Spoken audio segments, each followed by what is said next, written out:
O irmão Alaimar já comunicou a razão de nós estarmos aqui ministrando a palavra nessa manhã. O pastor Marcelo está de férias e nós temos essa oportunidade, que é tanto um privilégio quanto uma responsabilidade.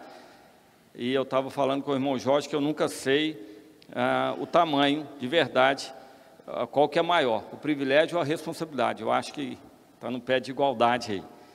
E é com muita alegria que a gente quer compartilhar sobre a palavra de Deus. E é interessante que quem está acompanhando aí a maratona bíblica, e no final eu devo falar um pouquinho mais sobre a maratona, a gente está encerrando o livro de Gênesis. E hoje a gente vai falar sobre o guarda-roupa de José. Tanta gente falou: pastor, você está de terno, que legal. Eu tive que mexer no guarda-roupa também, né? A gente vai falar de guarda-roupa, o guarda-roupa de José, e parece uma história assim que a gente já ouviu tantas vezes desse tal José do Egito, que parece que a gente não tem mais o que aprender com ele. E a gente já conhece o final da história, e tem hora, eu confesso, irmãos, que às vezes quando a gente vê a história de José, que é um tipo de Jesus no Antigo Testamento, às vezes a gente fica meio revoltado assim. Ele é certinho demais, né? Ele é muito certinho. Então o cara não erra, está tudo certo, e no final deu certo. Mas é interessante que a gente ainda está no começo do ano, e talvez muitos de nós, ou todos nós, tenhamos sonhado com alguma coisa para daqui para frente. Temos feito os planos e projetos. José é conhecido como o sonhador. Eu amo essa palavra. No capítulo 37, verso 19, quando ele, em obediência a seu pai, ele vai ver onde estavam os seus irmãos, o texto diz que os seus irmãos, vendo-o de longe, falaram assim: lá vem o sonhador. Claro que eles falaram de forma pejorativa, tipo, lá vem aquele cara que fica viajando na maionese, o lunático e tal. Pode ser que eles tenham falado nesse sentido, mas para mim, José tinha 17 anos e era um sonhador. E para mim ele nunca deixou de sonhar, porque já na sua velhice ele fala assim: Deus vai visitar essa terra, leva daqui os meus ossos. Então a visão dele era avançada demais, sonho demais, e talvez a gente precise, no primeiro momento, antes de falar das roupas, aprender com José a sonhar de novo, a sonhar mais, a desejar mais, a querer mais. A grande questão é assim: até que os sonhos se realizem. No caso de José foram 13 anos. Quantos de nós ainda sonhamos o suficiente, temos fé o suficiente para esperar a concretização desses sonhos? Porque durante esse tempo, enquanto a gente sonha, talvez aos 17 anos, talvez com um tipo de roupa, e depois de vinda pelada, sei lá o que estava acontecendo, qual que era a vida dele lá, a rotina dele, mas de vez em quando, até chegar à idade adulta, ou até chegar à realização dos sonhos, talvez você tenha que trocar de roupa algumas vezes, e roupa aqui tem a ver com circunstâncias, tem a ver com situações. E é sobre isso que eu quero conversar com os irmãos nessa manhã, e convido os irmãos a abrir as Bíblias aí, em Gênesis capítulo 37, nós vamos ler apenas o verso 3, mas eu gostaria que você permanecesse com a Bíblia aberta, porque eu vou citar outros tantos textos desse mesmo livro, até o capítulo 45, ok?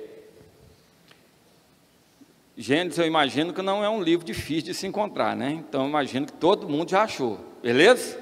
Alguém começou por Apocalipse, aí vai ter uma certa dificuldade. Tranquilo aí? Todo mundo achou Gênesis? O povo é crente, viu, Alaimar? O povo lê a Bíblia, hein? Conhece. Vamos ver à noite, quando a gente for ler um Amós da vida, Joel. À noite eu vou ler isso não, só brincadeira. Vamos, porque é sério aqui, irmãos, falar do guarda-roupa de José. Gênesis capítulo 37, verso 3, diz assim: ora, Israel, que é Jacó, amava mais José do que todos os seus outros filhos, porque era filho da sua velhice. E mandou fazer para ele uma túnica talá, uma túnica especial de mangas compridas. Amém? Essa é a palavra lida aos nossos corações. Essa é a primeira roupa que José veste. É a roupa do queridinho do papai, é a roupa do predileto, é a roupa daquele que é estrela, é a roupa daquele que é mais amado.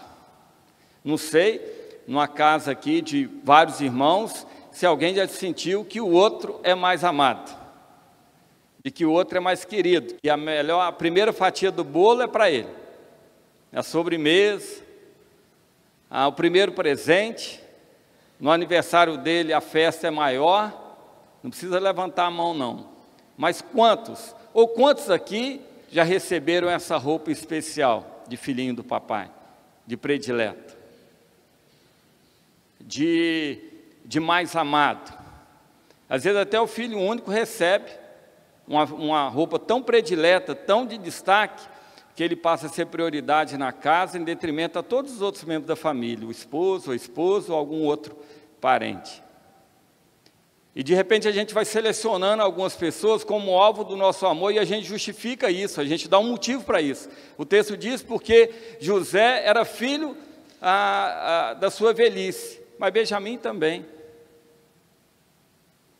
E a gente vai dando motivo para poder justificar por que nós dedicamos mais a um do que ao outro? Porque nós queremos um mais do que o outro. E aquele que é muito amado, ele se sente bem nos momentos, só que ele vive um conflito, porque ele tem que aprender a conviver entre a bajulação do pai e o ódio dos irmãos. Cada vez que a gente tem algum tipo de privilégio na igreja, na empresa, em casa, e a gente se destaca e parece que a gente está num pedestal e sendo mais amado, isso gera inveja nos outros, gera ódio nos outros. Às vezes no nosso meio, na comunidade cristã, não, aquilo ali não adianta nem mexer, que aquilo ali é queridinho do pastor Marcelo, aquilo ali é queridinho do pastor Marcílio, aquilo ali não adianta nem mexer, porque aquilo ali... E às vezes a pessoa fica revoltada com a posição do outro, porque o outro é queridinho. José nem escolheu ser querido. Ele nem foi no shopping e comprou aquela roupa, ele ganhou. Ele não quis ser mais que ninguém. Ele foi colocado num lugar que ele não escolheu. Tem muita gente que alcançou o lugar porque alguém colocou lá, nem foi ele que quis. E a gente, com um sentimento de inveja, de ódio, a gente quer que aquele cidadão morra, porque o texto vai dizer o seguinte, que os irmãos queriam que José morresse, na realidade eles queriam matar José. Então essa é a primeira roupa de José, a roupa do queridinho do papai, e que muitos têm. Eu vou abrir um parênteses aqui. Como pai eu posso dizer assim, eu acho que todos os pais e mães vão concordar, para nós não tem filho predileto. Todos os filhos são amados, e se a gente vai com essa cabeça de que há filho predileto, a gente transfere isso para Deus, achando que Deus ama o vizinho mais que a gente, ama o pastor mais que a gente, ama o ministro de música mais que a gente. Então, a gente sempre vai achar que tem alguém numa posição melhor que a gente deveria estar lá. Mas toda posição tem seus privilégios e as suas obrigações e seus desafios. Eu preferia ser menos amado pelo meu pai e querido por meus irmãos, do que ser super amado pelo meu pai e odiado pelos meus irmãos. José passou por isso, muito querido do pai, odiado por todos. Sabe aquele cara que não tinha com quem jogar bola? Com quem... Nem para o ímpar. Aliás, para o ímpar podia fazer com o pai, né? Mas o restante, Então, cuidado com os privilégios que você almeja, qual roupa que você quer vestir. A segunda roupa de José, aí já está ainda no capítulo 37, verso 23 e 24, não vou ler para os irmãos, mas José, então, por causa dessa inveja, desse ódio dos irmãos, da posição dele, quando ele vai lá no campo visitar os irmãos falam assim, é a oportunidade agora. Agora nós vamos quebrar com aquele sonhador. Ele está falando que vai reinar sobre nós, nós vamos nos curvar diante dele, nós vamos colocá-lo num nível abaixo que é o nosso. Nós estamos aqui, nós vamos colocá-lo na cova. E é isso que a gente quer, quando a gente tem oportunidade, a gente não quer apenas subir, a gente quer rebaixar o outro. Então a gente pega e coloca o outro na cova. Então agora José está com essa roupa e o texto diz assim, presta atenção o que o texto diz. O texto diz que a primeira coisa que eles fizeram foi tirar a roupa especial dele. E de vez em quando alguém tira os nossos privilégios, a nossa roupa especial e joga a gente na cova. E a cova não é o lugar que José queria estar. Ele nunca quis estar lá. A cova é o lugar onde o filho chora e a mãe não vê. A cova é o lugar que significa perdas. E quando ele está na cova, provavelmente alguns irmãos falaram assim, perdeu, perdeu. E aqueles mais ousados, inconsequentes, diriam, perdeu, mané. Então, a cova é o lugar de perda, e que de vez em quando a gente é levado para lá. O sonho se foi. Imagina aquele que pensava assim, um dia eu vou ser grande, gerente de uma empresa, onde é que eu vim parar? Na lama, no poço. José não queria estar na cova. A gente vai perceber isso lá na frente, ele vai dizer que os irmãos dele, no 42, verso 21, vai dizer assim que ele clamava, e os irmãos vão dizer assim, vocês lembram quando a gente fez isso com ele? A angústia do coração dele, e nós o deixamos lá, ou seja, ele não queria estar na cova. Nenhum de nós quer, ou a maioria de nós quer. A cova não é um lugar bom. E de vez em quando, às vezes a gente acha que o nosso lar é ruim. E quando nos tiram do nosso lar, ou a gente sai do nosso lar, pode ser que a gente encontre no mundo um lugar pior. E talvez a gente tenha que vestir essa roupa da cova, que já é a roupa do prisioneiro, porque logo em seguida ele é vendido, do escravo, aliás, logo em seguida ele é vendido. Da cova ele já sai para a escravidão, ele é vendido ali por 20 moedas de prata, para os ismaelitas, e depois ele vai trabalhar na casa de Potifar. Sabe o que a gente percebe com esse tipo de roupa de escravo que a gente usa? É que quando a gente aceita Jesus, quando a gente se compromete com a palavra, não quer dizer que as perdas se foram. De vez em quando a gente perde ainda. De vez em quando a gente ainda é lançado nas covas, de vez em quando a gente ainda sofre. De vez em quando a gente é traído por pessoas que deveriam nos proteger, nos amar. Por gente da nossa família, da nossa igreja, do corpo de Jesus. Gente que deveria nos acompanhar. Como eu disse para os irmãos, a última vez que eu preguei, aquele caso do filho do Uron, claro que foi um acidente, eles não conseguiram comprovar ainda que foi proposital, mas ele foi atropelado pelo homem que ele tinha ajudado a arrumar o carro, poucos minutos depois. E teve que fazer 18 cirurgias em 2 meses. A terceira roupa de José, essa talvez é uma roupa muito legal, mas muito perigosa. José já foi filhinho do papai, aí o queridinho do papai teve que tirar a roupa dele, agora foi para a cova, passou a roupa de escravo, porque passou a trabalhar na casa de Potifar, limpando o chão, fazendo tudo, sendo escravo mesmo. Mas acontece que a mão de Deus era com José. A mão de Deus era com José. Todo o relato da vida de José, vocês vão perceber isso. E não sei quantos de nós conseguem perceber nos momentos ruins da nossa vida, de perda, de cova, de traição, de desamparo, que a mão de Deus está sobre nós. E porque a mão de Deus estava sobre nós, de uma forma, na vida de José, de uma forma tão aparente, tão visível, tão explícita, que Potifar, o chefe dele, o senhor dele, olhou e falou: rapaz, a minha casa está sendo abençoada por causa desse escravo. Eu tenho muitos escravos, mas esse escravo é diferente. Será que quando a gente se torna escravo, quando a gente está na lama, a gente ainda é diferente dos demais que estão na lama conosco? Será que a gente se destaca no meio da podridão, da sujeira, da escravidão, da dor? A gente é diferente? O pastor Everaldo deu o testemunho dele aqui quarta-feira, e eu já tinha ouvido algumas vezes. E depois eu ouvi de terceiros também, que de fato, no momento dele de câncer, de dor, ele fez diferença em casa, na rua e no hospital. A ponto dos médicos darem testemunho do que viram na vida do pastor Everaldo. E aquele homem viu, então, naquele escravo, alguém diferente.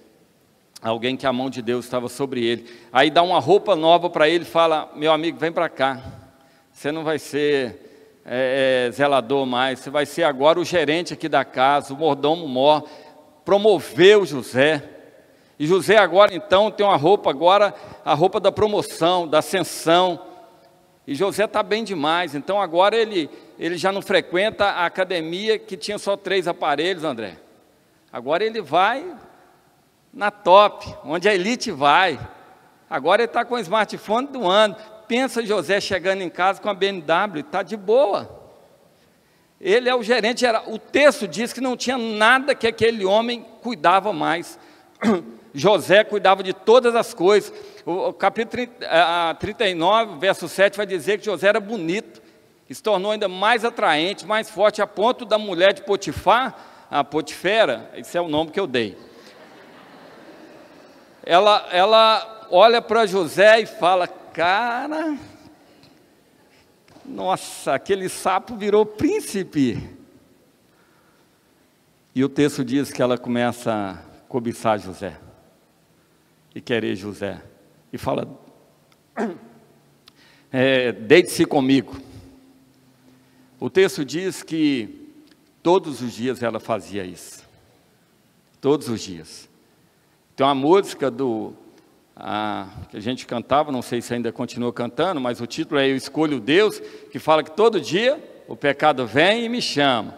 As tentações vêm e me chamam, não é isso? Inclusive chamou o autor da música. Ele deu uma escorregada, hoje eu acho que está de volta aí. E a gente talvez precise dar não para o pecado todos os dias. É legal a gente ascender, é legal a gente crescer, é legal a gente ser promovido. E não quero fazer apologia aqui à estagnação, todo mundo acomodar na situação que está. Procure crescer mesmo. Mas pensa nos perigos do sucesso. Quando você está em destaque, como você pode ser cobiçado, como você pode se tornar orgulhoso demais, como você pode, às vezes, achar que agora você tem direito a algumas coisas, inclusive direito de pecar, por causa da sua posição, por causa daquilo que você alcançou. Pensa, José talvez, enquanto estava esfregando o chão, talvez não sonhava com muita coisa, inclusive de ser amante da patroa. Mas agora, de repente, pode passar na cabeça dele, que boa possibilidade. Que boa possibilidade. Mas é impressionante José, e talvez a gente precise aprender com algumas roupas que José veste, qual que seria a nossa posição. José, ele dá 3 não para aquela mulher, 3 respostas, bem legais. O capítulo 39, de 8 a 9, também não vou ler o texto, tá aí, depois os irmãos leem, mas ele vai dizer assim, olha, o seu marido confia em mim. Ele confiou todas as coisas, de menos a senhora. Sabe, de repente a gente está numa posição de destaque, dependendo da roupa que a gente está vestindo,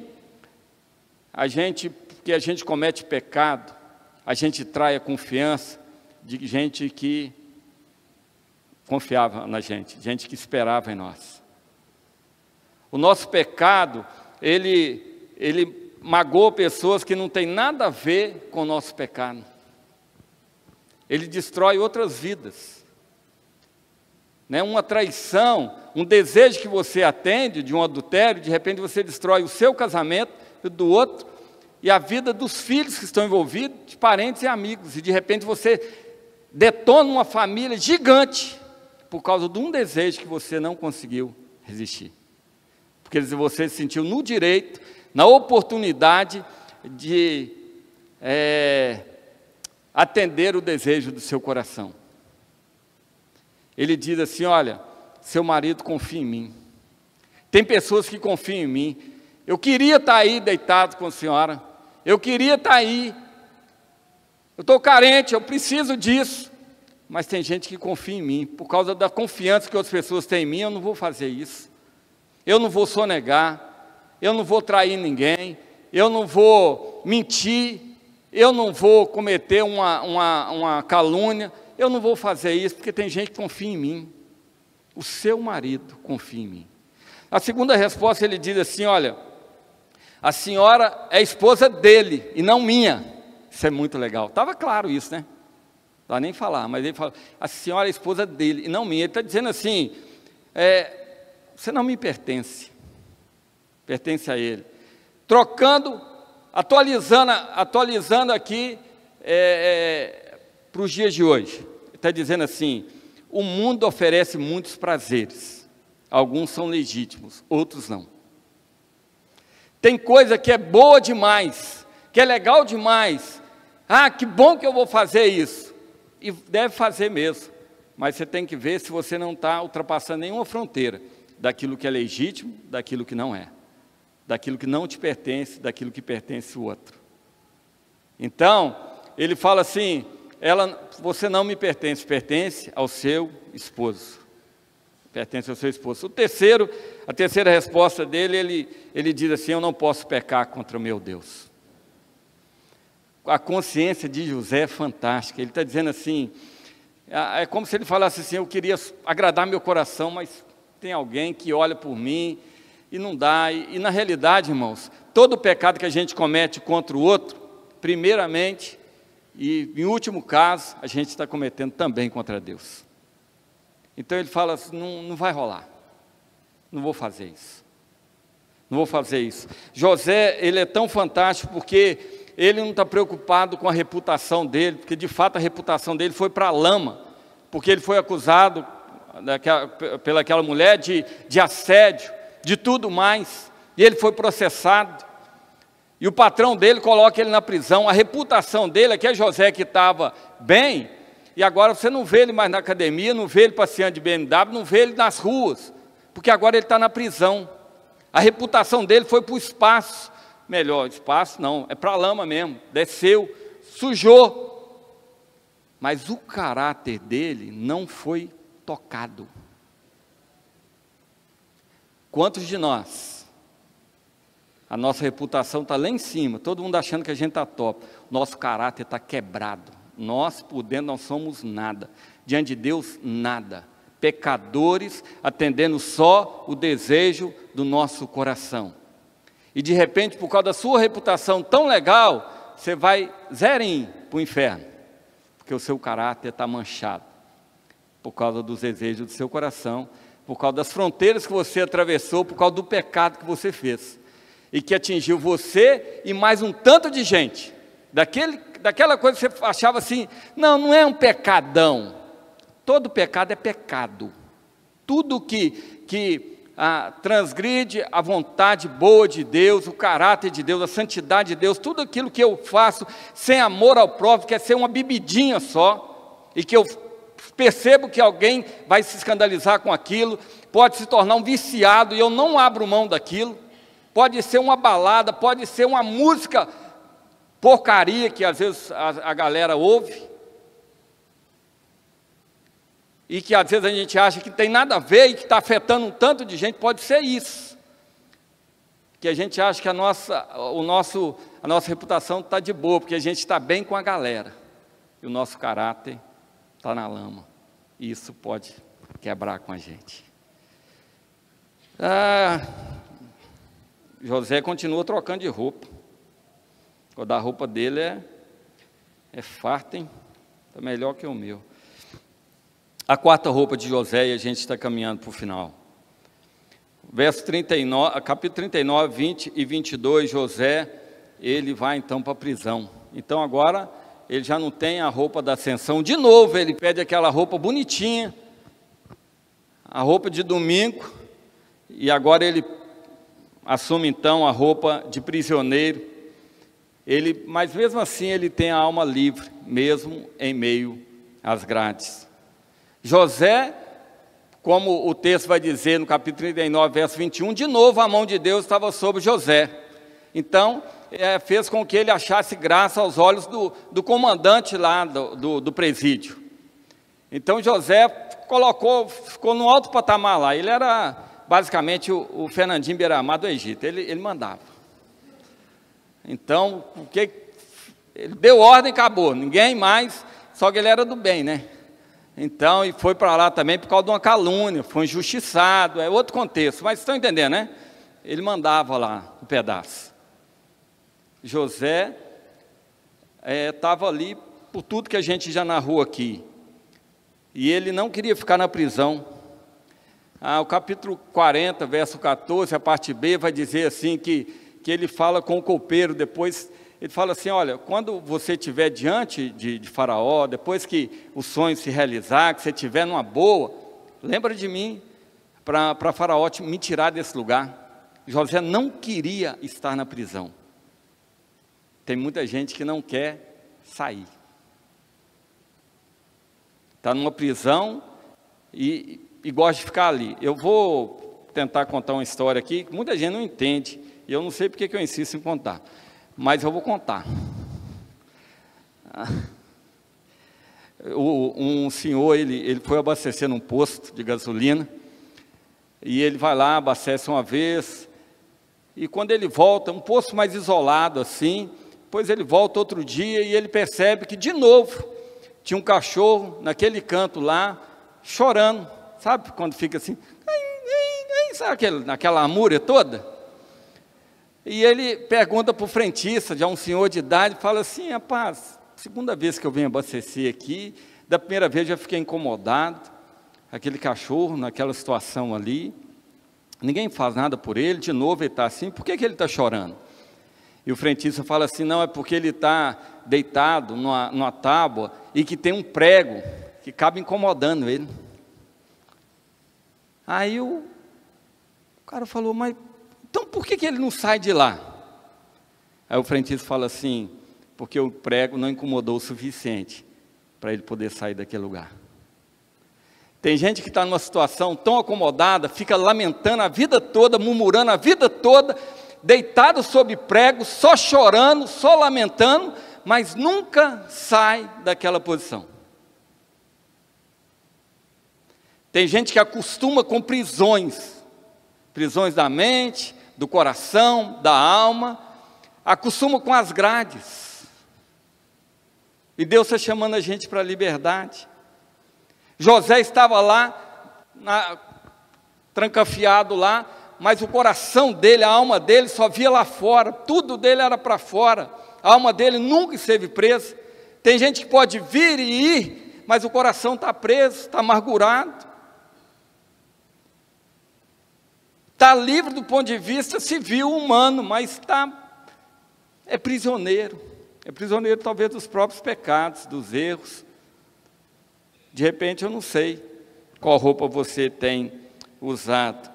Na prisão José passa pela ingratidão, José passa pelo esquecimento, porque aquele copeiro não lembra dele, e o texto diz que ele fica ali, depois que o copeiro é libertado, pelo menos mais 2 anos, então ele é treinado por Deus, naquele tempo.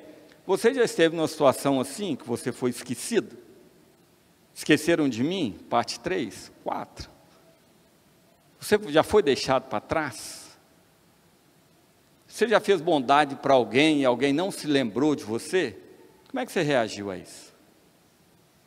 Você ainda esperou a reviravolta da parte de Deus ou você procurou justiça, na realidade vingança? Como você reage quando você é esquecido? José, ele passa por esse tempo e agora ele veste a última roupa. E a última roupa é a roupa real, a do topo. O sonho é realizado e a história termina de uma forma fantástica. E parece simples, né? Tipo, não, caiu na cova, saiu, passeou de carruagem com os ismaelitas, ou seja, fez até um tour, conheceu o Egito, parece que foi tudo maravilha na vida de José. E parece que quando ele estava na cova, ele conhecia Romanos 8, 28, todas as coisas cooperam para o bem daqueles que amam a Deus, e estava ali louvando a Deus. Claro que não.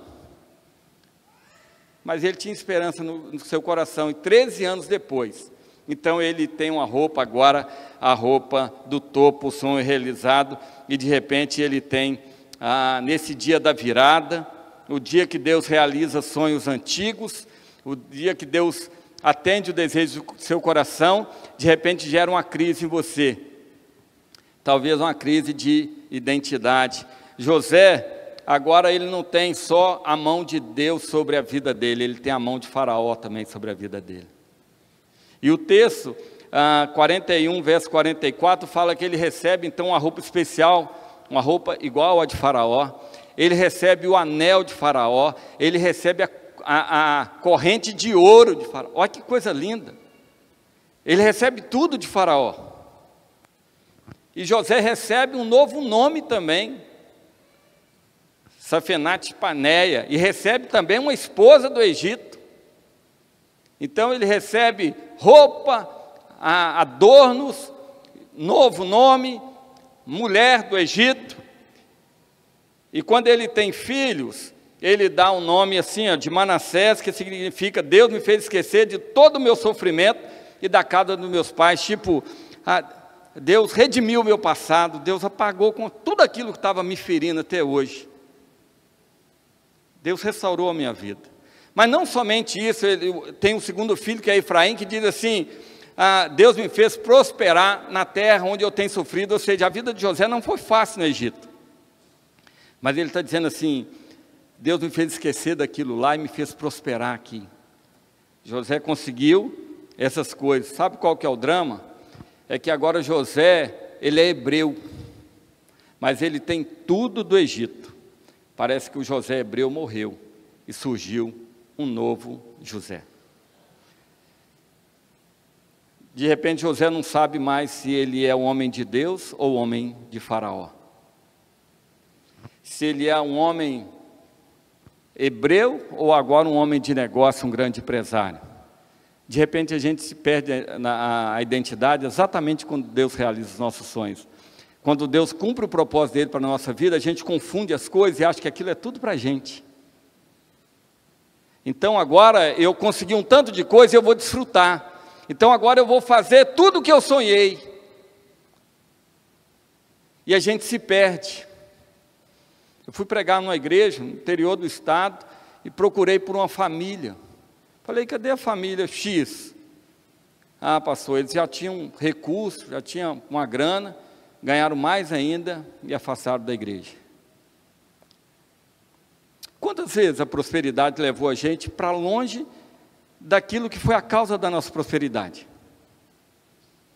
Quantas vezes nós nos perdemos? E agora ele tem duas matrizes de identidade, a linhagem de hebreu e a prosperidade do Egito. E ele se torna tão diferente que ele não é reconhecido. O capítulo 42, verso 8 vai falar assim, que ele reconheceu os irmãos dele. Mas o texto diz assim, mas os seus irmãos não o reconheceram.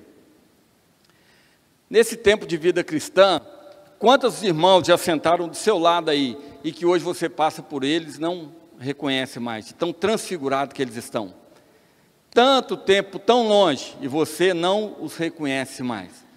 Mas é meu irmão, mas você mudou demais. Às vezes as mesmas próprias pessoas não se reconhecem. Ontem nós tivemos um casamento lindo aqui do André. Aí conversando depois lá nos bastidores, alguém falou, eu comentei que um dia eu estava celebrando um casamento e alguém muito conhecido meu entra, mas a maquiagem foi tão perfeita, eu vou usar esse tempo porque a pessoa ficou muito bonita também, já era bonita, ficou mais ainda, mas eu não reconheci. Eu falei, não, ela é brasileira, mas que está com uma carinha de oriental, era uma puxada no olho assim, um negócio. Aí, ontem alguém comentou comigo assim, pastor, você não tem ideia, para o meu casamento me maquiaram de um jeito que quando eu olhei no espelho, eu falei, não sou eu. Não sou eu. Aí pedi para a maquiadora refazer a maquiagem, falou, não, me traz de volta. Você já olhou no espelho e falou, não sou eu? Uma amiga nossa fez bariátrica. E ela falou, Marcílio, a pior dificuldade que eu estou tendo é que eu olho no espelho e não sei quem que é aquela pessoa. De repente a gente muda tanto que os outros não nos reconhecem. E a gente mesmo não se reconhece também. E a gente precisa cuidar dessas coisas. E eu termino dizendo assim que, graças a Deus, Deus está no controle de todas as coisas, então há um tempo de restauração. José não quer matar seus irmãos, como eles queriam matá-lo. O texto diz que ele encontra com seus irmãos, então, depois daquela trama toda que acontece e tal, para provar se seus irmãos estavam bem intencionados ou não, houve um dia que ele se revela aos seus irmãos, ele não aguenta mais, o coração dele estava explodindo. E o texto diz que ele perdoa os irmãos, e é perdoado pelos irmãos, então ele chora tão alto que muitas pessoas, todo mundo escuta. Sabe, quando a gente tem disposição de perdoar, a gente tem que estar preparado para chorar alto, a ponto das pessoas escutarem, tem que estar disposto a sofrer a agonia do perdão. O perdão não é barato. O perdão às vezes arranca pedaço da gente, porque quebra com o nosso orgulho, com a nossa altivez, com a nossa vontade de fazer justiça ou vingança.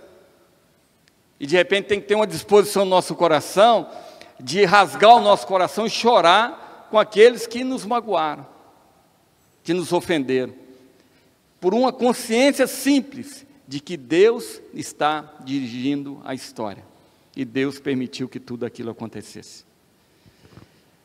Só para vocês, irmãos, terem ideia do grau da restauração, o capítulo 37, a parte B, quando José revela os sonhos, vai dizer assim que eles não conseguiam dizer nenhuma palavra amigável a José.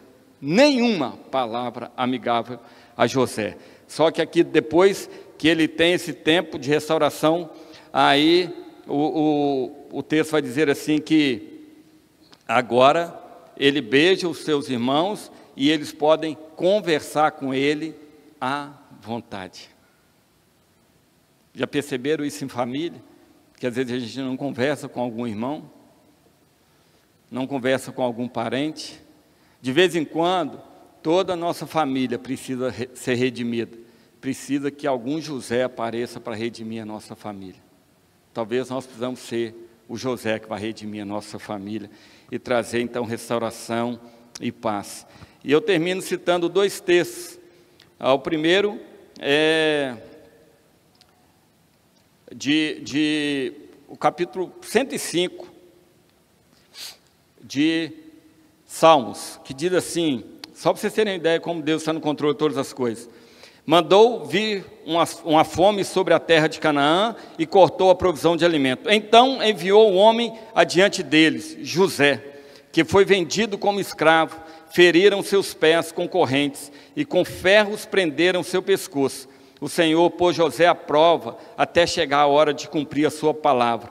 O faraó mandou chamar José e o libertou. O governante das nações lhe abriu a porta da prisão. Foi José encarregado do palácio real e se tornou administrador de todos os seus bens. Tinha toda a liberdade de instruir os assistentes do faraó e de ensinar os conselheiros da corte.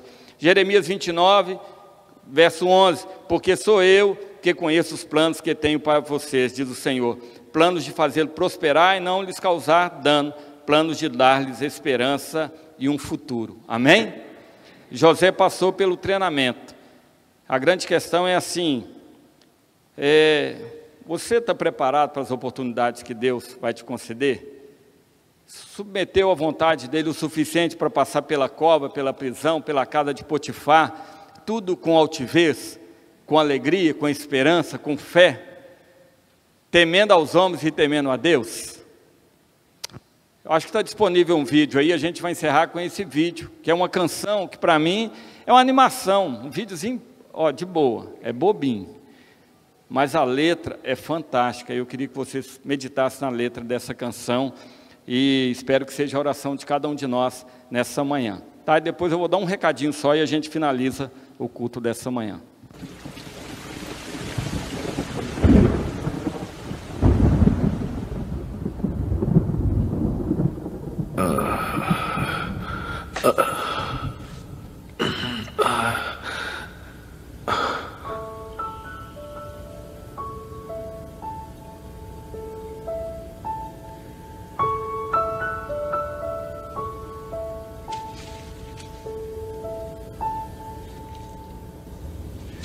Pensei saber demais, pensei ter as respostas, mas tudo o que eu fiz por mim só trouxe solidão. Então me revoltei, tentei lutar contigo, e quando enfim eu desisti, me deste tua mão. Tu és o meu Senhor, vais me guiar. Eu só vivo com o teu amor. Tu és o meu Senhor. Quiseste me provar, mas não sei o motivo. Talvez não possa compreender, não saiba te ouvir, mas em qualquer lugar a fé não me abandona, e sei que posso renascer se confiar em ti, pois tu és o meu Senhor, vais me guiar. Eu só vivo com o teu amor. Tu és o meu Senhor. Olhei pro sol e quis também brilhar. Olhei pra águia e tentei segui-la, mas é por ti que a águia quer voar. Se eu for contigo, eu consigo, pois tu és o meu Senhor, vais me guiar. Só vivo com o teu amor, virás comigo aonde eu for. Tu és o meu Senhor. Amém. Feche seus olhos, vamos orar.